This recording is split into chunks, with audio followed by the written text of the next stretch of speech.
So next up is the Ember object model. You'll notice standard JavaScript class patterns and the new ES 2015 classes aren't widely used in Ember. Plain objects can still be found, and sometimes they're referred to as hashes. JavaScript objects don't support the observation of property value changes. Consequently, if an object is going to participate in Ember's binding system, you might see an Ember object instead of a plain object. It's kind of a weird way to start an intro into objects in Ember. Really what it's saying is that Ember objects provide additional features that JavaScript objects don't, such as if you change a property within the object, there's a notification system so that you can build chains of dependencies between objects. This is what we're going to explore now, Ember.object. So it provides a class system supporting features like mix-ins and constructor methods. Some features in Ember's object model are not present in JavaScript classes or common patterns, but all are aligned as much as possible with the language and proposed additions. So I think the idea here is that as JavaScript gains new powers that Ember can leverage, that the Ember.object system will reduce in size and ultimately will morph into actual JavaScript classes at some point. Ember also extends the JavaScript array prototypes with its Ember.enumerable interface to provide change observations for arrays. Finally, Ember extends the string prototype with some formatting and localization methods. Cool, so classes and instances. As you learn about Ember, you'll see code like Ember.component.extend or model.extend. So we've seen this already in the last video. If we have a look at any of these classes here, here's a controller, Ember controller.extend. Here's a component, Ember.component.extend. Helpers are different because they're functions. Models use extend, roots use extend. So to define a new Ember class, call the extend method. Call the extend, they're clickable. Call the extend method on Ember object. So this is creating a class called person by extending the Ember object, and it's got a function called say. I'll actually just do it in models, right? I'm going to create a model called person. We'll import Ember, and we will export a class which will define by extending Ember.object. Ember.object extend, and it is going to have a function called say, which will take a thing and it's going to console.log the thing. I can use ES6 template strings here, saying I'm going to be $8 like that. Okay, so this should allow us to somewhere on application import one of these, the person class, create a new one and call say in it. So we have a index controller. Let's just create a action, and this is going to import person from where are we? We're in a controller, so models person. So this will pull in the person class, and then we can go actually create a person from it, person.create, and then call person.say hello. So we now have an action in the controller called say something, and it will create a person and tell it to say hello. I'm going to create a button on the index template that will invoke that. So I'm just going to remove some of this stuff because we don't need it. We're going to put a button with an action of say something.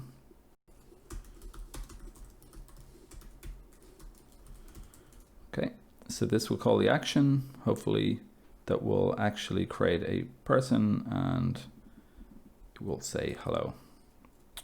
So to follow that down, let me just close some of these files. So we have an index root with a button that invokes an action, say something. This comes from the index controller, and here's the function here. Here we create a person and we say hello. The person was defined just as in a model here. So it's Ember object extend, and it has a function, and that's console logs out the message. So pretty much what we have here, except we ran the code. You can also create a subclass from an existing class by calling extend method. For example, you might want to create a subclass of Ember's built-in Ember component class. So you just call extend. So this is actually where here we're extending the Ember object class, and here we're extending a higher level object Ember component, just in the same way. So when defining a subclass, you can override methods but still access the implementation of your parent class by calling the special super method. We have a person here. Let's actually build this. So we have a person just like before. I'll modify that to say a person saying something, and then we'll create a soldier. So I'll create a model soldier.js, which will be a, well, actually let's figure out what we want to do here. We want to extend person, so we're going to import person, and instead of extending Ember object, we're going to extend the person class, and it's going to say soldier saying something. This will call the method in the parent class. So here we're actually calling super. So right now, if I pull in soldier and let me actually do that. So I'll bring in soldier as well.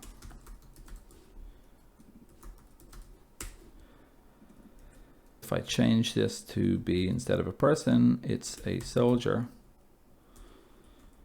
and let the app reload. This time it's going to say a soldier saying hello. No surprises there, but we're obviously overriding the say method in person in a soldier. But we could call this _super with the thing that's passed in. I should actually call that message. Okay, I'll update this as well. So what's going to happen here is we call into soldier. It's going to say a soldier saying the message, and then we'll call super, which will call the say function in the person class that we extended. So we should get two messages now when we run this, and you'll see that we do. Okay, so this is basically doing the same thing here. You hit as a soldier and saying yes, calls in here. It will call the super class, which will it'll call the method in the parent class, but it will prepend or append comma sir. So that's why it says yes sir. In certain cases, you will want to pass arguments to super before or after overriding. This allows the original method to continue operating as it normally would. So normal object-oriented stuff. One common example is when overriding normalized response hook in one of Ember Data's serializer. So this is some method which is used to normalize a payload from the server to a JSON API document. So this is a way of adapting whatever your server format is to the internal standard, which is JSON API. So a handy shortcut for this is to use a spread operator, dash dash or dot dot dot arguments. So in this case here, we're taking in these arguments, and we're passing those arguments directly to super. Okay, so yeah, so this is basically doing nothing at the moment, but you would inject your own user code in here, do something before, and then pass all those arguments down into the superclass. So the example above returns the original arguments after your customizations back to the parent class. So continue with normal operations. So that's interesting. So if we were to modify something on the payload, for example, that would then be passed into the superclass function, which is interesting. Creating instances. Once you've defined a class, you can create new instances of that class by calling its create method, which we've seen. Any methods, properties, and computer properties you define. So we'll talk about computer properties soon, I'm sure. So all of those that you define will be available on, so everything defined on the class will be available on the instances. When creating an instance, you can initialize the values of its properties by passing an optional hash to the create method. So in this case, we're creating, here's the class person, and we're creating an instance of that class, and we're passing in a name here. So let's do that exact thing. So the person will now have a name, and it will be, let's just say no name by default, a person, and I will put in the, let's go let name is equal to this dot get name. We'll put in the name of the person in here. So if I run this now and click the button, we should see no name in here. This is the default. But now we have the ability, when we're creating a person or a soldier, to pass in a name. So when we click this time, it now says Alex Choice.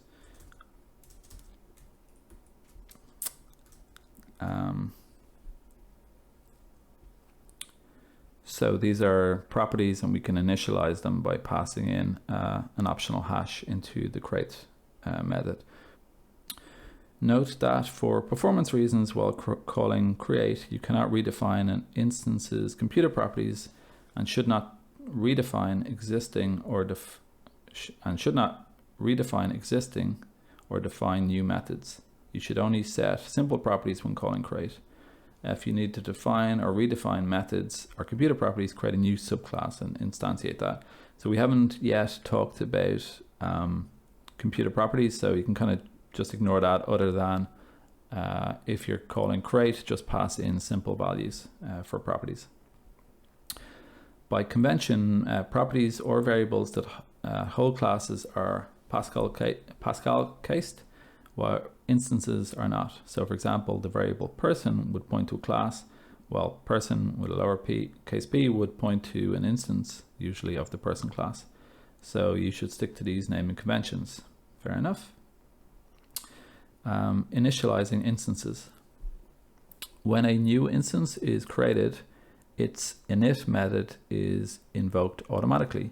This is the ideal place to implement setup required on new instances. So let's try that out. In person, we will create an init function with a console.log. This is a person init, and we will do the same in soldier. So that should be soldier. So if we run this and click something, you can see soldier init. And it just says soldier init and not person init, for the same reason that if we remove this .super here, it will just say a soldier saying hello, as you can see here. If we call this _super as below, we should get an init message from both the person and the soldier. Just like that. Okay, so that's init. So we can use that to implement setup required. This is the ideal place to implement setup required on new instances. So I guess we could set defaults or run logic that set defaults in there. If you're subclassing a framework class like Ember component and you override the init method, make sure to call this.super with arguments. If you don't, a parent class may not have an opportunity to do important setup work, or you'll see some strange behavior, or you might see some strange behavior in your application. So I guess this is generally a good rule of thumb. If you're extending something, call this.super with -- arguments.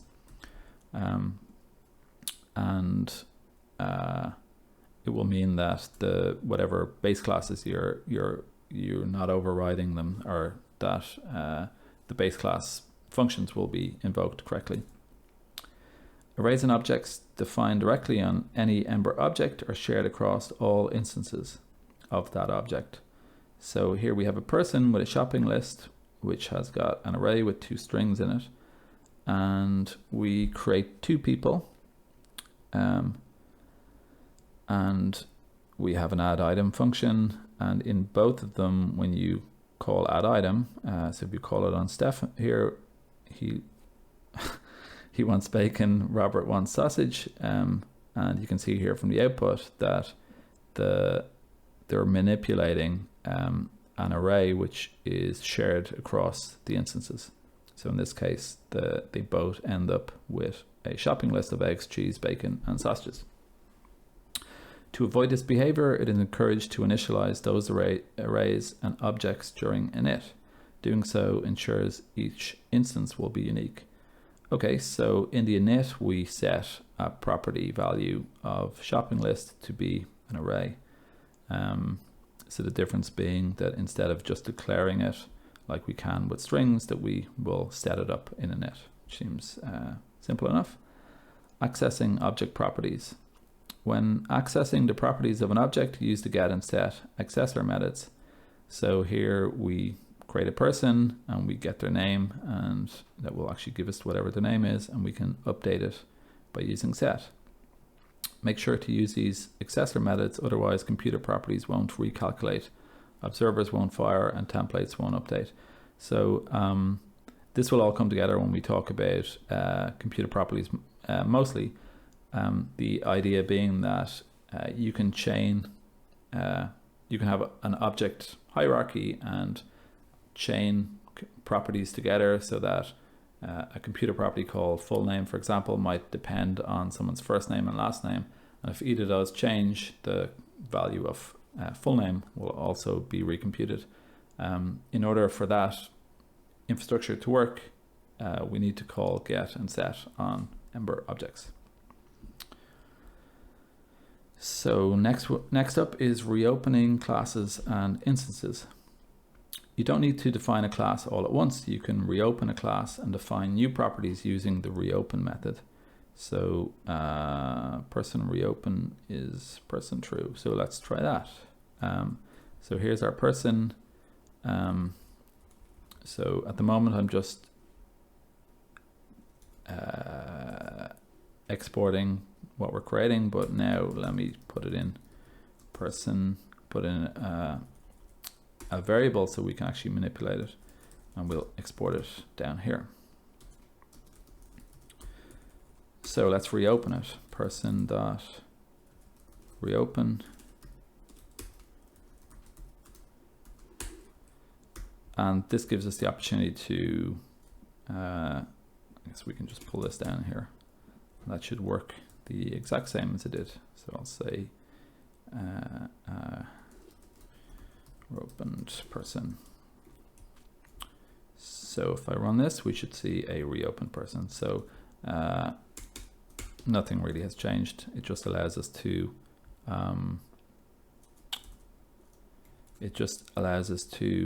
reopen a class and add new properties, as it says. When using reopen, you can also override existing methods and call this.super. Didn't know that. So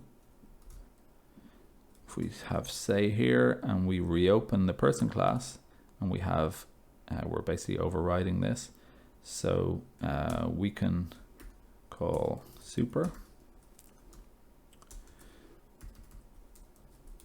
arguments, and then we will go a reopened person. So we should get two person messages now when we click say something, and we do. So a soldier saying hello, and then it calls this.super, which I guess calls this one, which will be reopened. No, it calls this one. Oh, so it does actually call this function next, but we call this.super. I should probably make these consistent, right? So here's what's going to happen. We're creating a soldier here. We're calling say. We're invoking the say function, which comes in here into the this is a soldier. I'll actually do this as well because it reads better.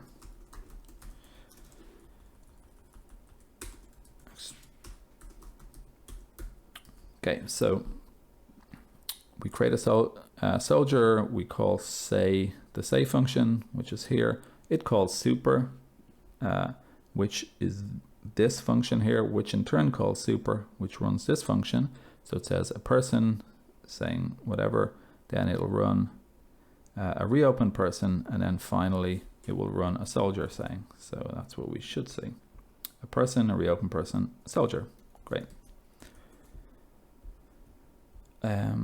Reopen is used to add instant methods and properties that are shared across all instances of a class. It does not add methods and properties to a particular instance of a class as in vanilla JavaScript without using prototype. So it's basically equivalent to just what we put in extend here. But when you need to add static methods or static properties to the class itself, you can use reopen class. So in this case, we can use reopen class. Okay, so let's do that. Person.reopen class. And it takes a hash as well. And here we can put a function, which is, let's see, we will call this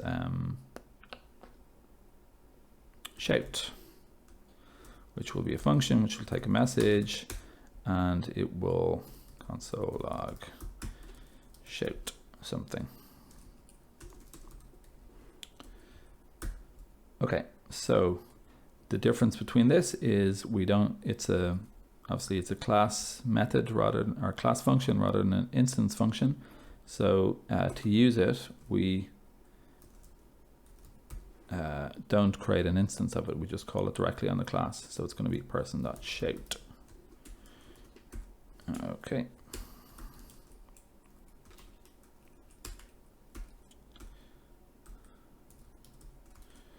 Okay, let's shape that.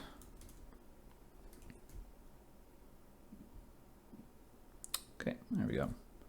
So simply the difference there is these are instance methods, so we're instance functions, so we're calling them on instances of people or soldiers, and this is a class method, so we're not actually creating a person here, we're calling it directly on the person class. Okay, next up is computer properties.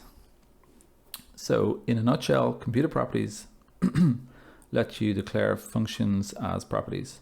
You can create one by defining a computer property as a function which Ember will automatically call when you ask for the property. You can use them in the same way you would use any normal static property. This will make sense when we dive into it here. It's super handy for taking one or more normal properties and transforming or manipulating their data to create a new value. So we'll start with a simple example.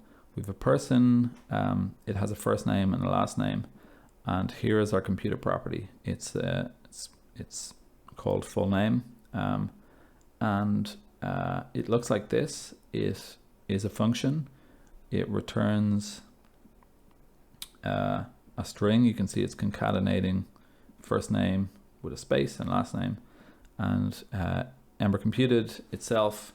This is like a function that creates a computer property. So we're passing in the names of the keys that will be used within the property.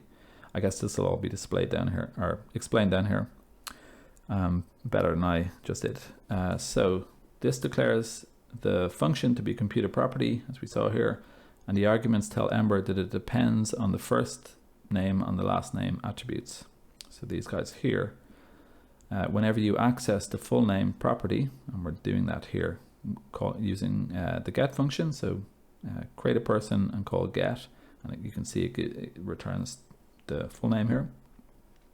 So whenever you access the full name property, this function gets called and it returns the value of the function, which simply calls first name and last name. When you want to depend on a property which belongs to an object, you can set up multiple descendant keys by using brace expansion. So I'll come back to that in a sec. Let's actually implement this here. So we have a person here and it has a name. Let's actually create a first name and a last name. So these are the defaults. And we're going to create a computed property called full name. So this is Ember.computed, and it takes 0 or more keys that we depend on. So if either first name or last name changes, we want the result of full name to also change. First name, last name, and then it takes a function where we can actually return the value. So if I just return to do, and we can access, instead of name here, we'll now get full name. We no longer use name. I don't think we use it here. Let me just get rid of this. Okay, so this should now say a person, and we'll get the full name here, which will be to do saying message. So we should see a person to do saying hello. Okay. So what we want to do here, so we can return any value here, and this will be recomputed anytime either of these change. So in this case, I'll go with the, we just want to return the first name plus a space plus the last name. So running this again,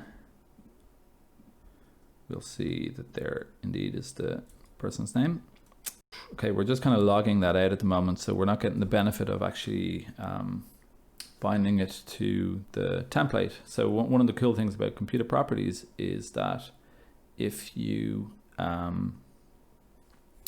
bind them to the template, and one of, like, let's say first name changes, then the template will automatically update.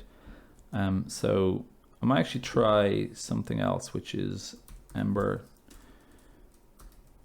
Twiddle. So Ember Twiddle is a really useful website for creating little small Ember applications. So it's perfect for demoing some of this stuff. So here we have controller, all Ember objects, all of these things, Ember controller, roots, models, components, they all ultimately inherit from Ember.object. So they all have this object model available to them, so they can use computed properties. So if in this case, let's say I was to create, we'll actually do the exact same thing, right? First name. Oh.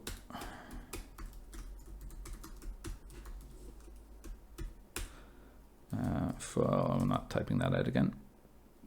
Full name is that. Okay, let me hide this guy. So we now have in the template, let me say first name is equal to first name. If I could spell that right, we should see Alex. Great. Do the same for last name, then full name.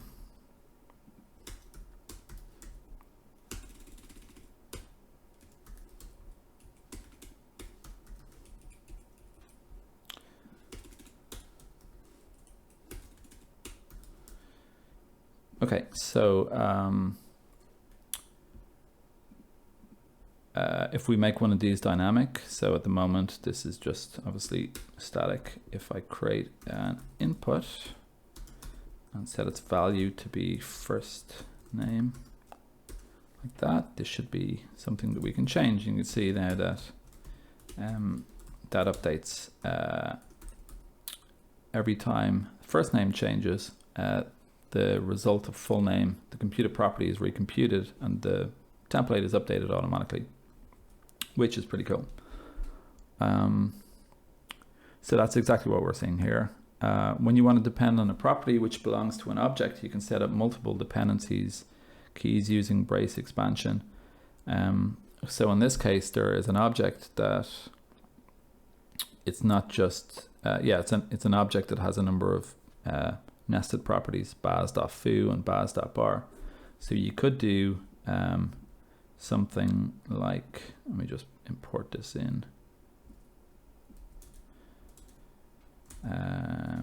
I'll put it in twiddle.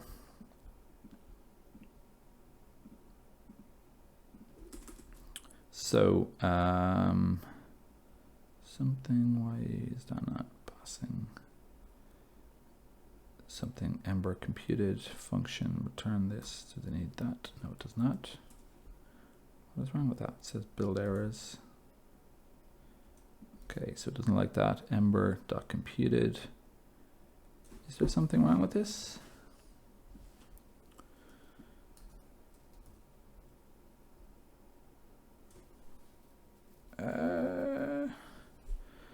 Ember.computed. Oh, I should have a look at the error log, see what it says. Brace expanded properties cannot contain spaces. Wow, so this is cool. So we can, let's update this guy. Okay, so in this case, what happened here was this actually Ember being pretty friendly to us. It's telling us that this particular format can't contain spaces. So that's a good error message. It just happens that the docs here are incorrect, so we can update them.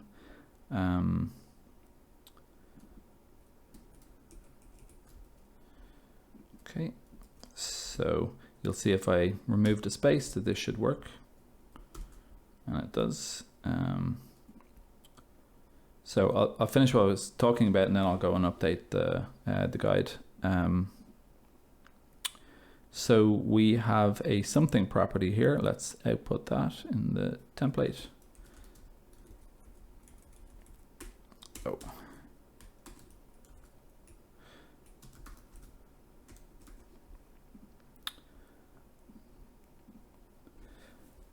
And this depends on either of these values changing, baz.foo or baz.bar. So you could write that as baz.foo and then baz.bar.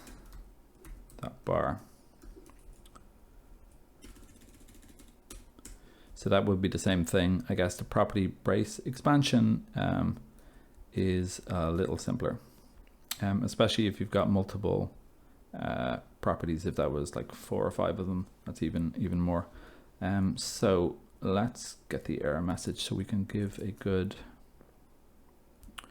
bug report, or actually pull request, I should say.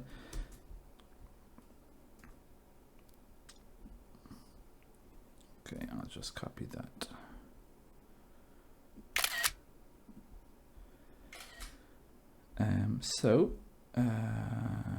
We have, here it is here, and you see it's actually correct there. Oh, this must have been corrected already. Yeah, I think what's likely here is that this has been fixed recently. So actually, let's figure that out, right?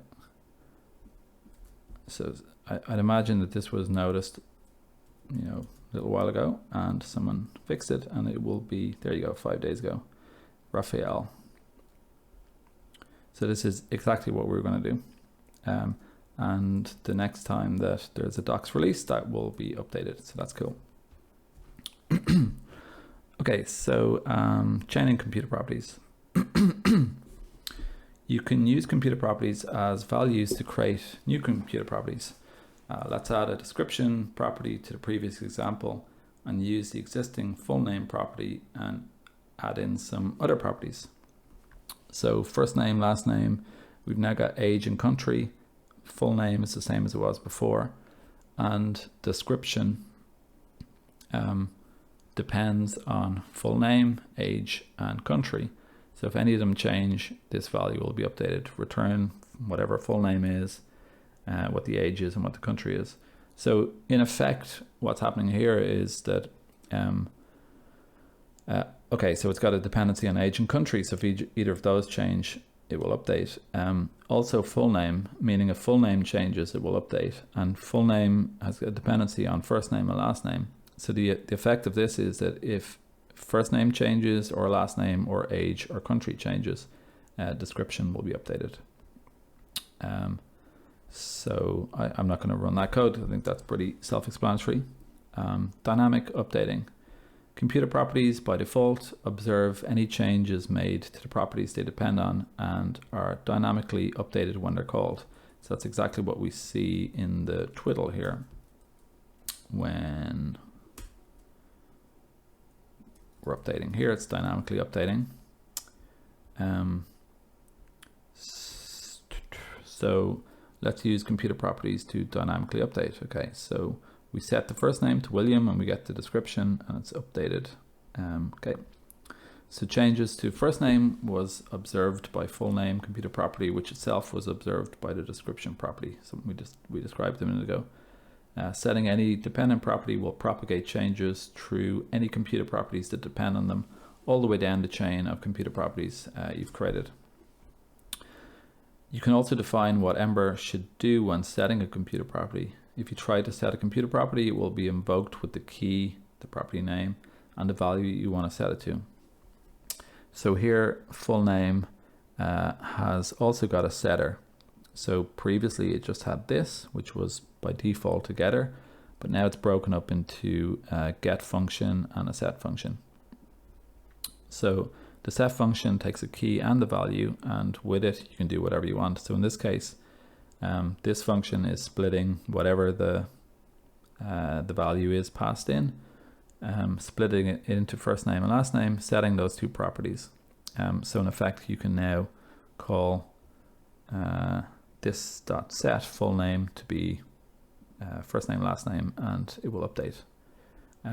In practice, I very rarely use this. I'm not sure how widely used it is.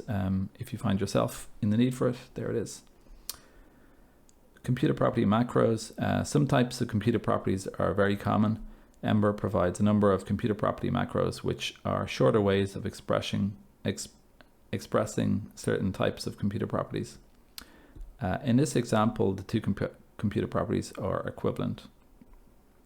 So we have this long way of doing a computer property where we depend on the full name, and if the full name is equal to Tony Stark, we'll return true or otherwise false. There are some shorthand computer property macros here. So, well, actually, let's do this, right? So, in the twiddle, okay, I'll get rid of this. Go is Alex. We'll do the long form one. So it depends on the full name, and when the full name changes, it will return this dot get full name is equal to Alex Joyce. So this should actually be is Alex Joyce. So let's put that in the template. Okay, and it's true, and if we change the first name, it updates from true to false. So that's the long way, and the short way is ember.computed.equal full name Ben. So that's obviously much nicer.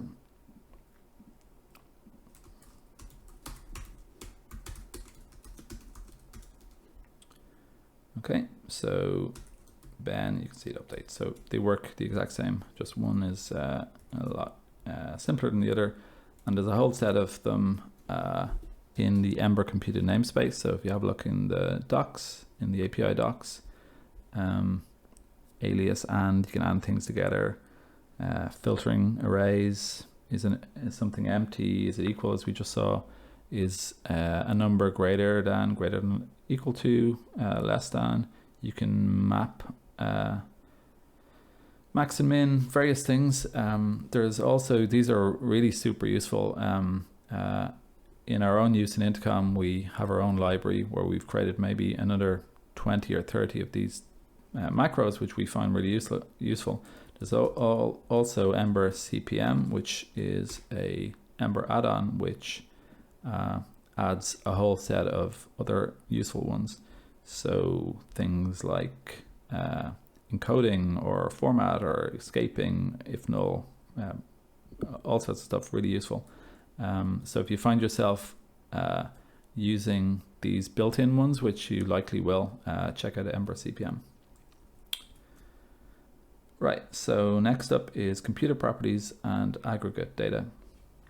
Sometimes you have a computer property whose value depends on the properties of items in an array. For example, you might have an array of to-do items, and you want to calculate how many remaining incomplete items there are based on their isDone property. To facilitate this, Ember provides the @each key illustrated below. Okay, so let's actually implement this.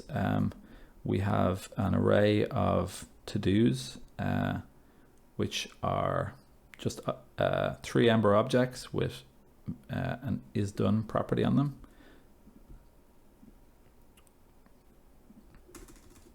Okay, so there's our to-dos.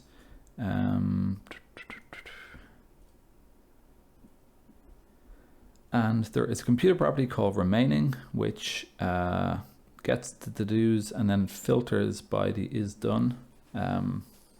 If it's false, it gets, it filters over the array, filtering down the entries to the ones that are not done, and then it gets the length of that and returns that. And interestingly, the key is to-dos.atEach isDone. And this means that if the isDone value changes for any of these objects, this computer property will reevaluate.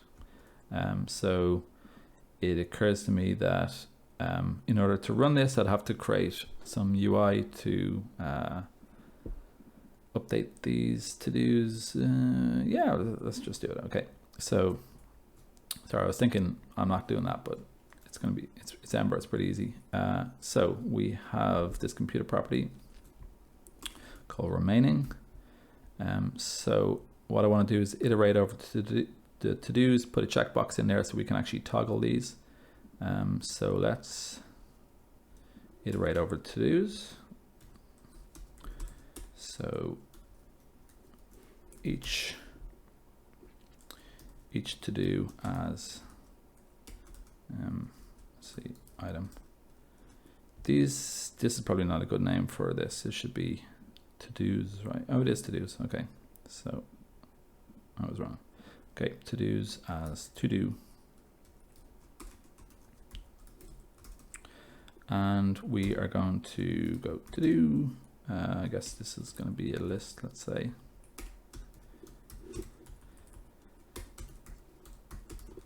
And this will be a list item. And the to-do will have a, just do as checked value here. Is it checked, or it might be complete or something like that? It is done. Okay.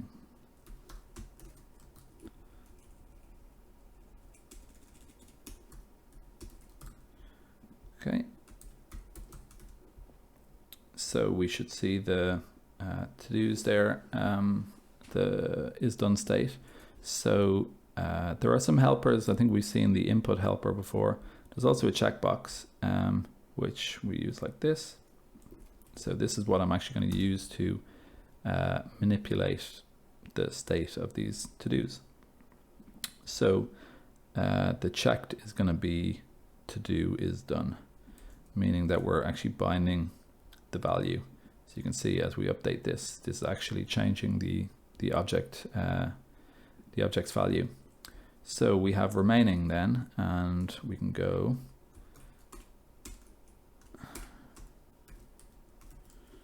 there are remaining items left.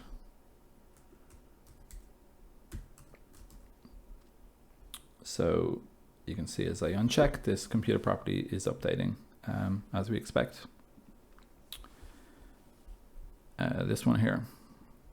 So like this example here where we created a big computer property, or created a computer property that compared the value, that there was a shorthand one, a macro called equal.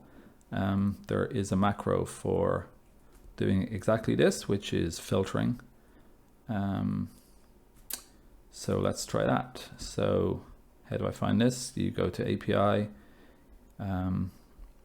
There are a list of computed, Ember.computed, so within this namespace.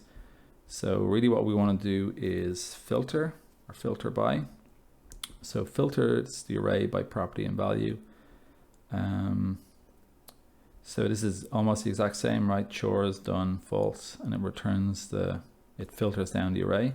So it's Ember computed filtered by the name of the thing that contains the array, and then the name of the property within it, and then the value. So it takes these three values. So we'll do something similar in our twiddle here. We'll go better remaining is Ember computed filtered by. So this is filtered by the to-dos. Is done, and it's false. So this better remaining, or actually that's not a very good name, let's call it remaining to-dos. So this is basically doing, well, it's doing all of that. It doesn't do the length part, but it's giving us an array that it was filtered by the to-dos that aren't done. So we can do a couple of things. We could say, you know, remaining to-dos length. We could have computer property for that, but actually you can just do that directly in the template. So in this case, we'll copy this,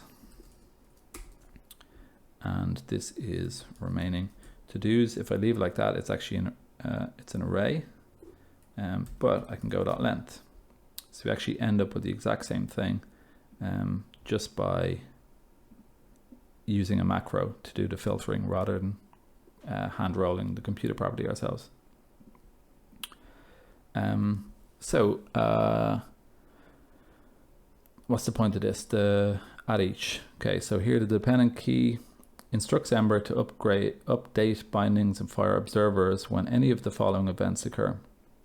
The isDone property of any of the objects of to-dos change. An item is added to the to-dos array. An item is removed from the array, or the to-dos property of the component is changed in to a different array. So if we override this.set to-dos to a different thing. It actually talks about filtered by, which we preemptively went and used. So Ember also provides a computer property macro filtered by, which is a shorter way of expressing the above computer property. So this is exactly what we did. In both examples, the count is 1.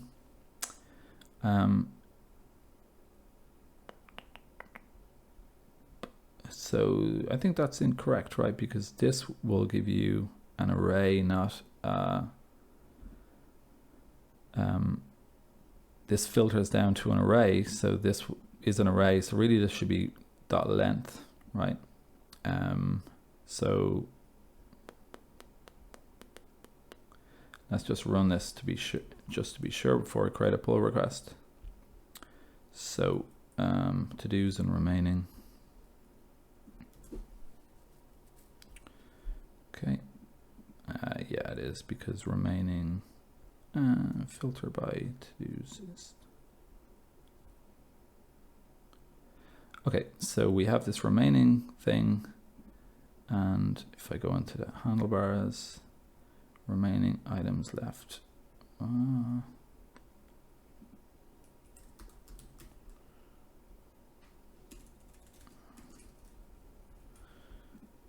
Okay, something's not right there.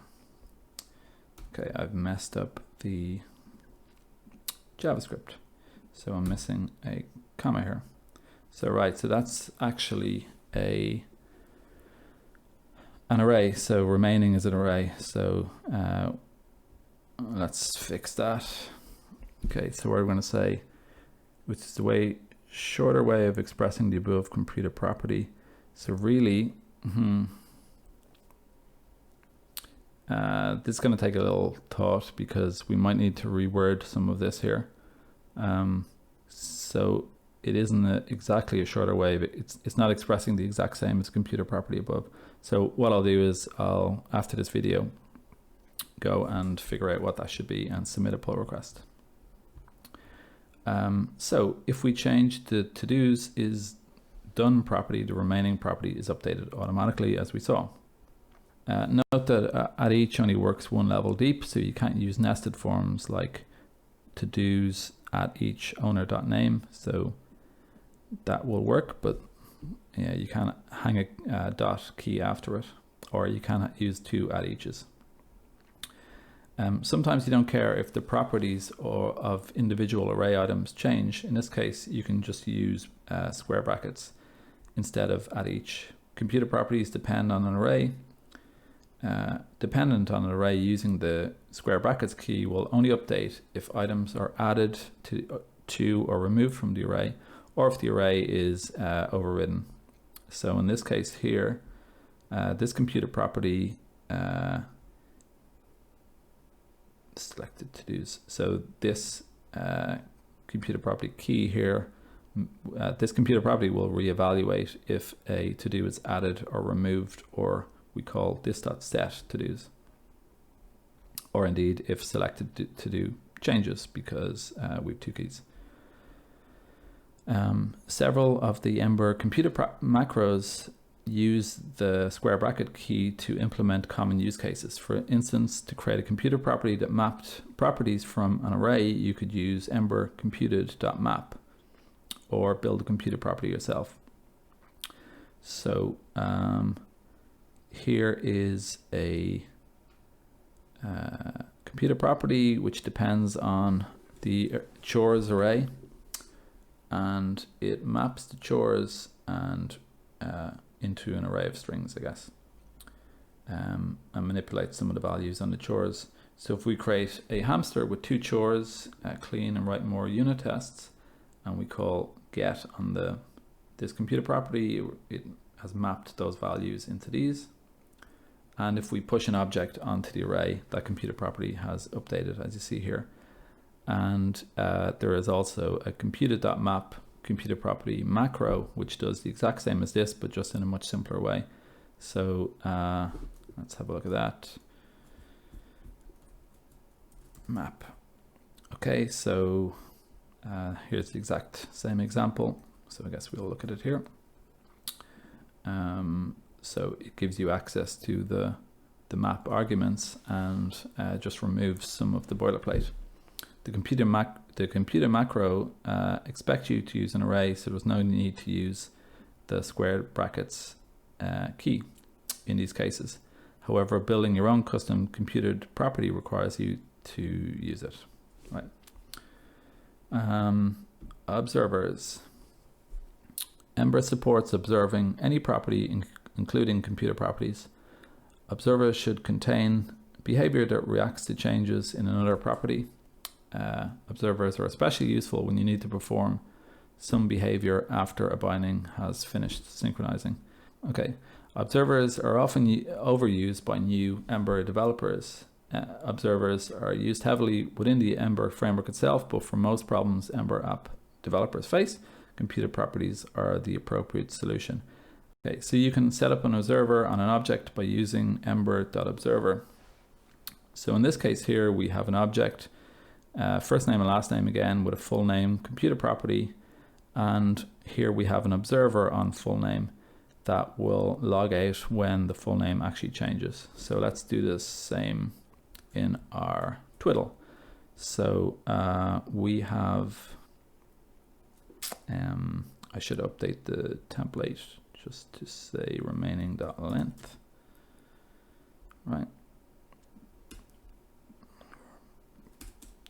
Okay, so let's create an observer on full name. So full name changed. So it takes a zero more, it takes one or more keys, just like a computer property. So I'll give it full name and a function that will be invoked when the observer fires.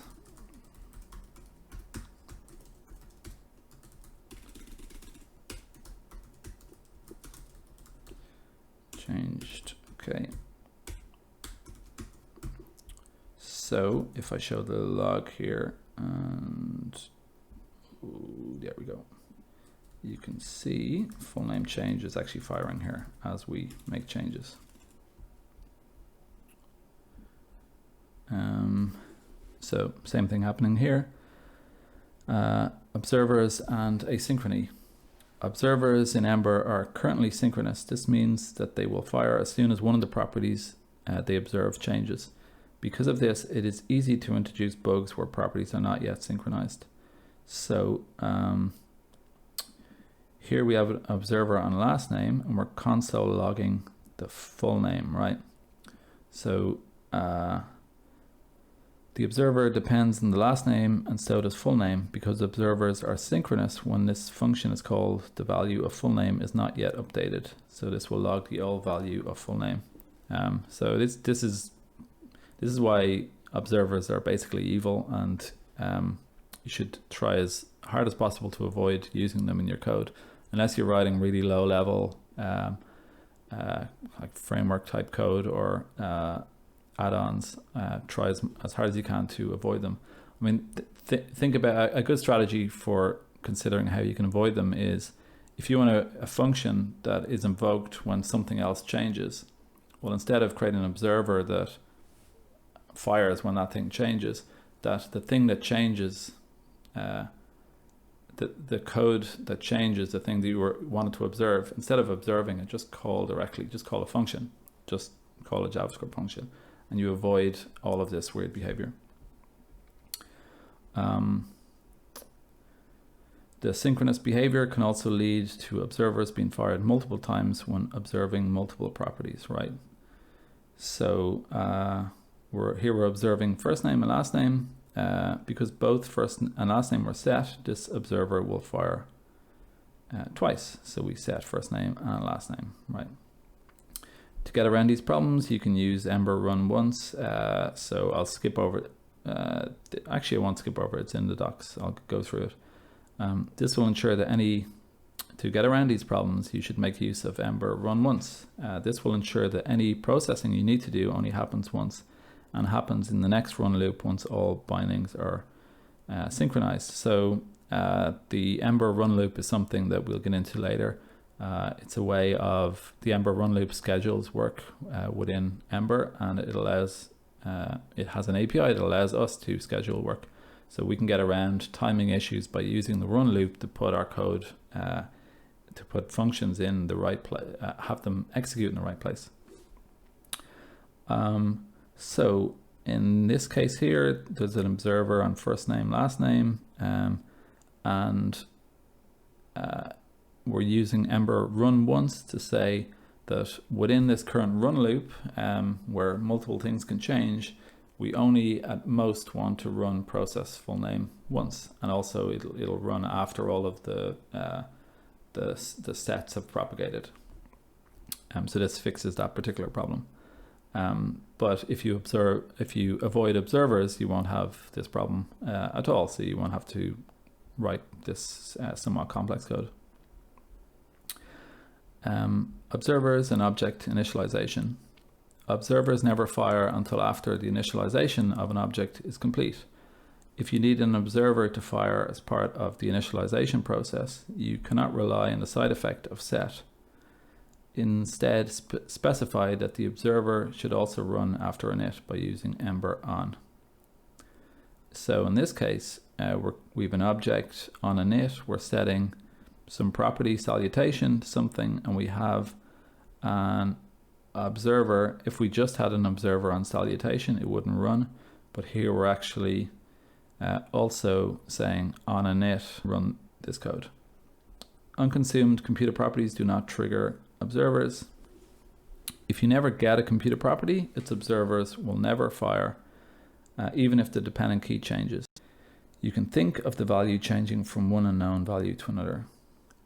This doesn't usually affect application code because computer properties are almost always observed at the same time as they are fetched. For example, you get the value of a computer property, put it in the DOM, and then observe it so you can update the DOM once the property changes. If you need to observe a computer property but aren't currently retrieving it, so if you have a computer property and it's not being used anywhere, but you want to observe it and something else will change it, you can call this.get in the init method, and that will, I guess, wake it up so it's used as part of the observer system. You can also add observers to an object outside of a class using addObserver. So this is an alternate API for creating observers. So bindings.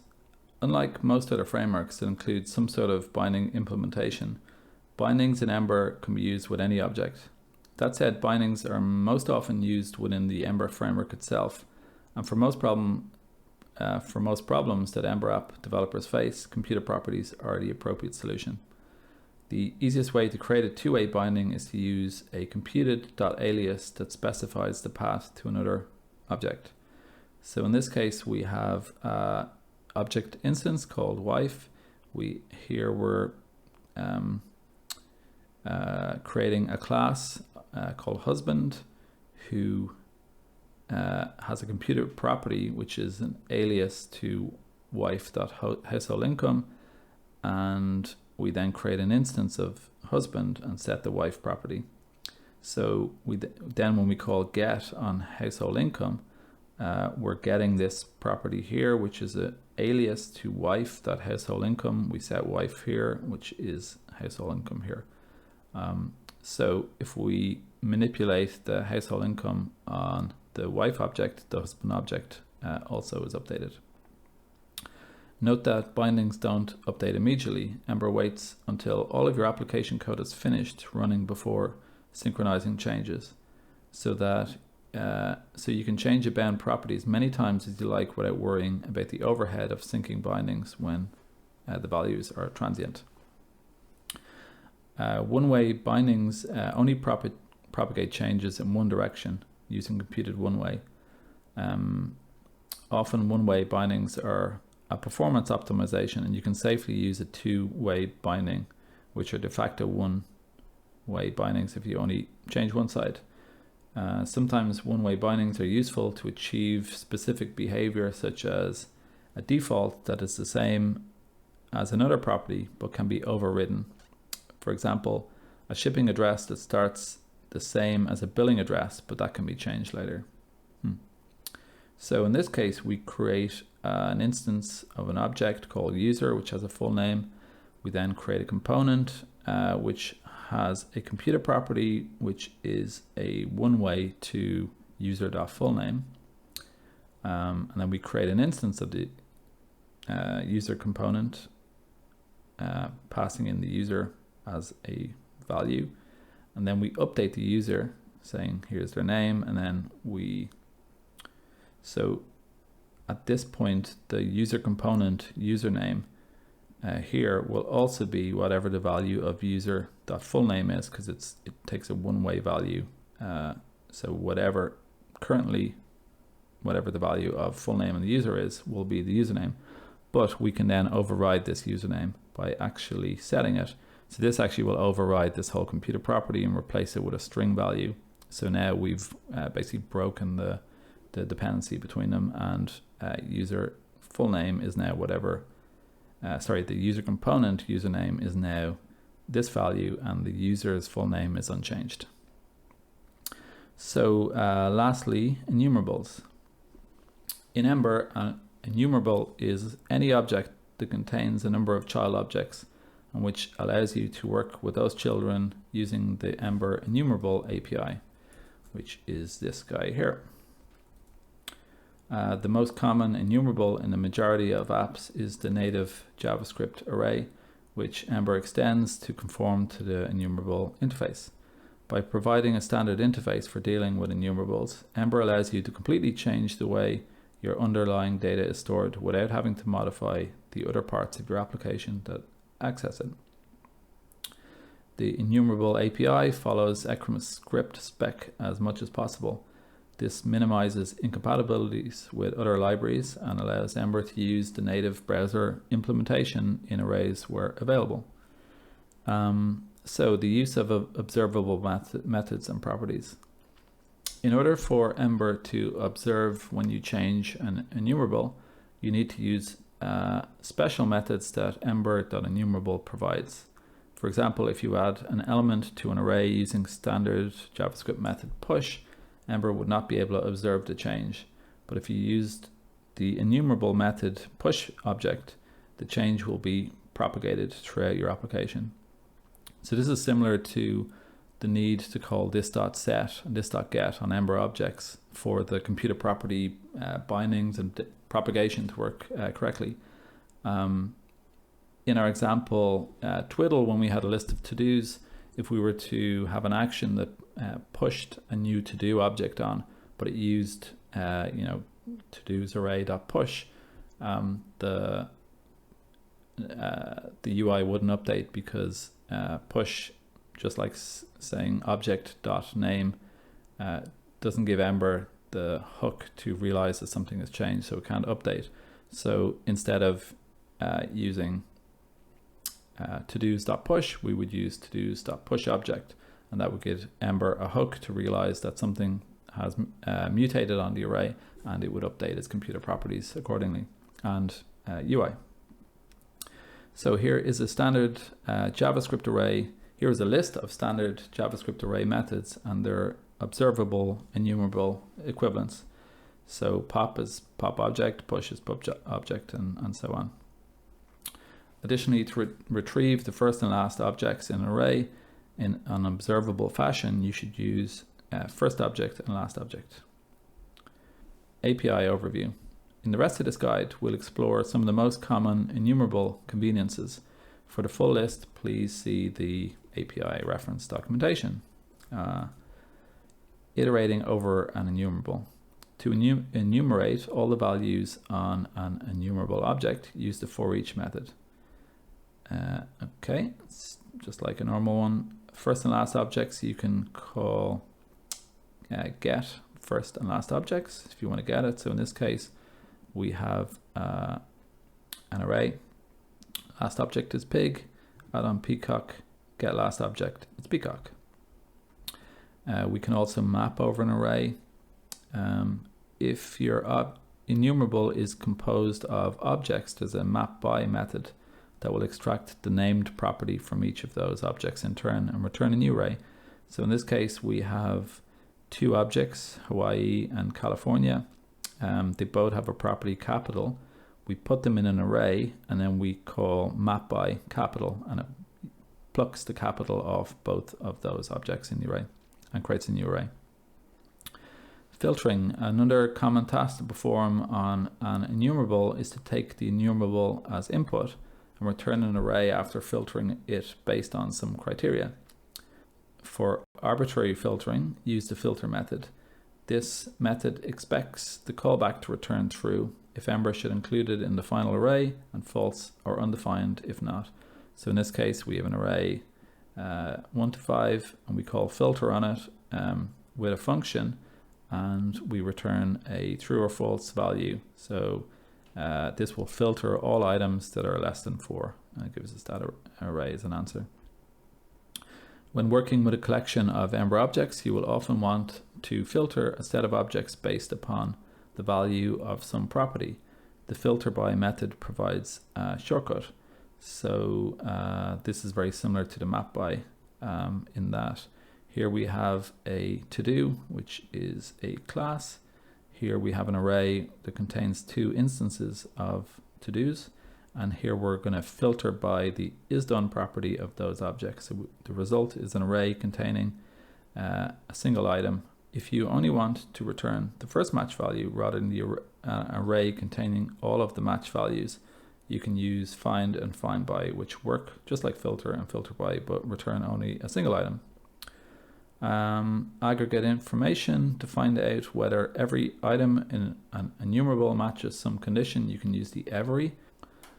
So here we have a person class. We have an array of people with 2 people. Yehuda is happy. Majd is not happy.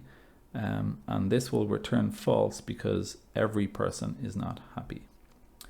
And any works like every, except you need a single one, so at least one person is happy, so this returns true. And like the filtering methods, the every and any methods have an analogous is every and is any methods. Fair enough. So that's the object model. Next I'll do routing.